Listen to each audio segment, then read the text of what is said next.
In 1992, a 79-year-old woman spilled coffee on herself at McDonald's. She sued. The jury gave her nearly $3 million, and the entire country lost its mind. Leno mocked her on The Tonight Show. Politicians used her case to push legal reform. Late-night comedians made it a punchline for years. Seinfeld literally wrote an episode about it. The story everyone knows? She was a greedy woman who hit the jackpot because she was clumsy with her coffee. The story that actually happened? It's almost the exact opposite. By the end of this video, you're going to be angry. Not at Stella Liebeck, the woman who spilled the coffee. You're going to be angry at McDonald's, and at the media, and maybe at yourself for believing what you were told for 30 years. Let's go. February 27th, 1992. Albuquerque, New Mexico. Stella Liebeck is 79 years old.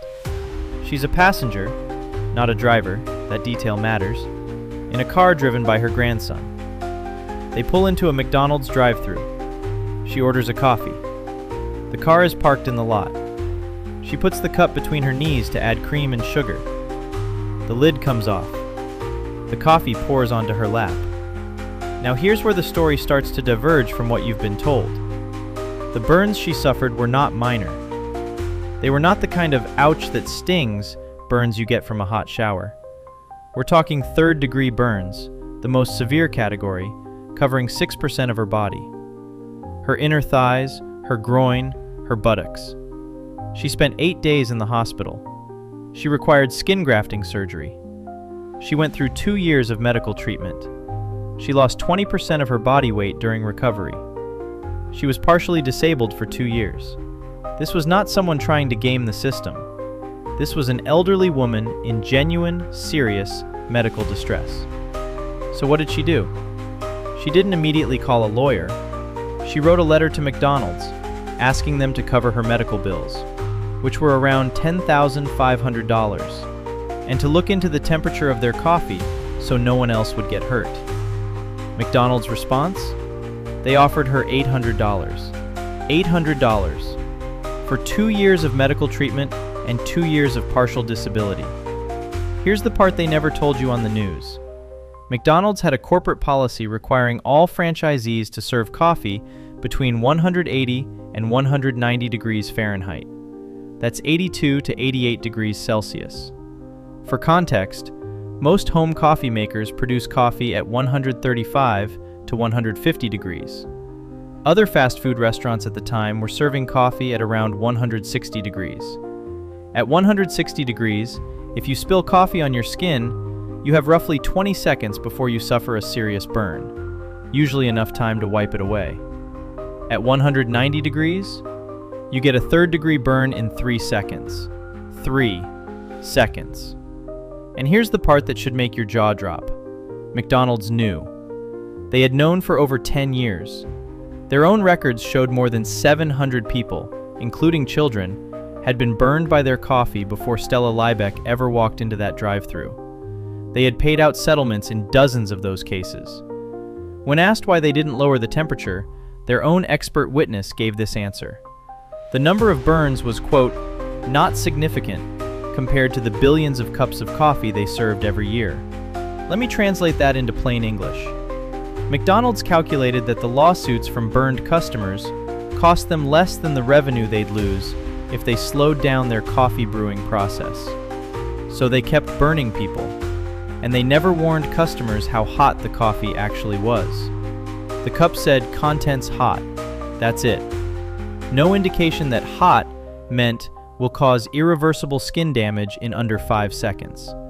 Stella Liebeck didn't want to sue. She tried twice to settle before the trial, asking McDonald's for $20,000, just enough to cover her medical bills and lost income. McDonald's never offered more than $800, so the case went to trial in August 1994 before Judge Robert H. Scott in New Mexico. The jury heard from burn experts. They saw the photos, graphic, real photos, of Stella's injuries. They learned about the 700 prior incidents. They heard McDonald's own witness call those burns not significant. Then they deliberated. Their verdict? McDonald's was 80% responsible. Stella was 20% responsible for spilling the coffee. Compensatory damages for her injuries, $200,000, reduced to $160,000 to reflect her partial fault. And then, the punitive damages, $2.7 million. That number sounds enormous until you learn how the jury calculated it.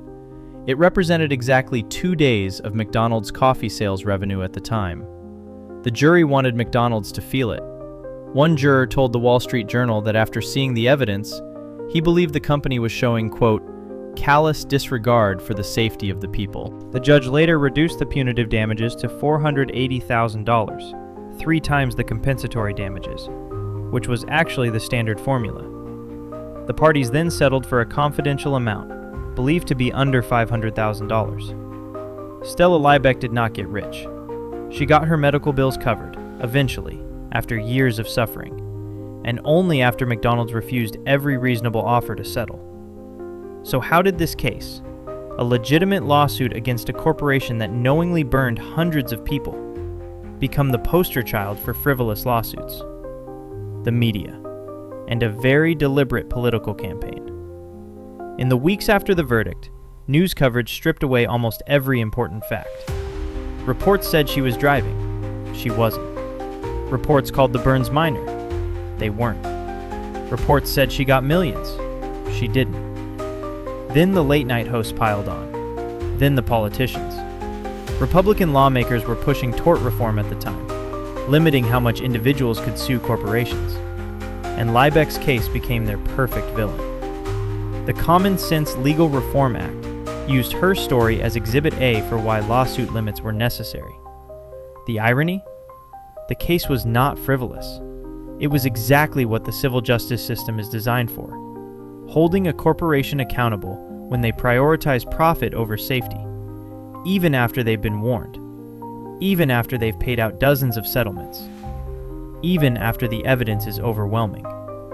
But by the time the truth could catch up, the myth was already in orbit. A 2011 HBO documentary called Hot Coffee tried to correct the record.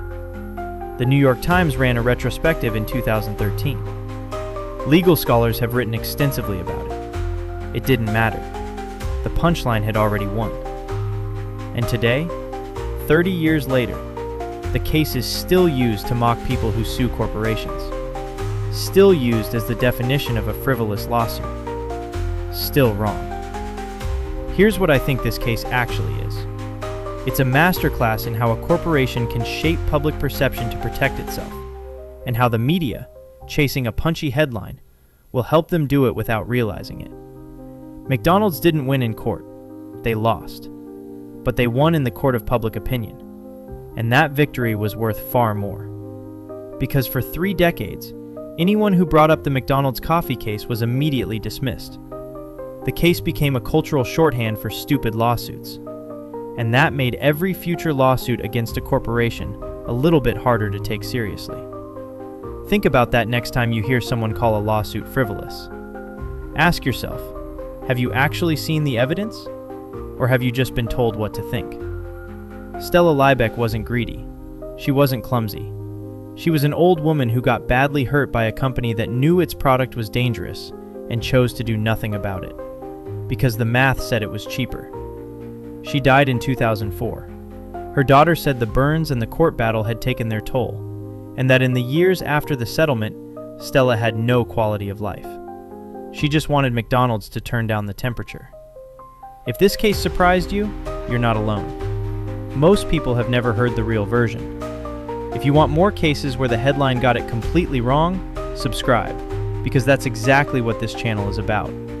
Every week, a case the media misrepresented, distorted, or just got flat out wrong. And leave me a comment. Did you believe the hot coffee lawsuit was frivolous before watching this? I want to know. See you next week.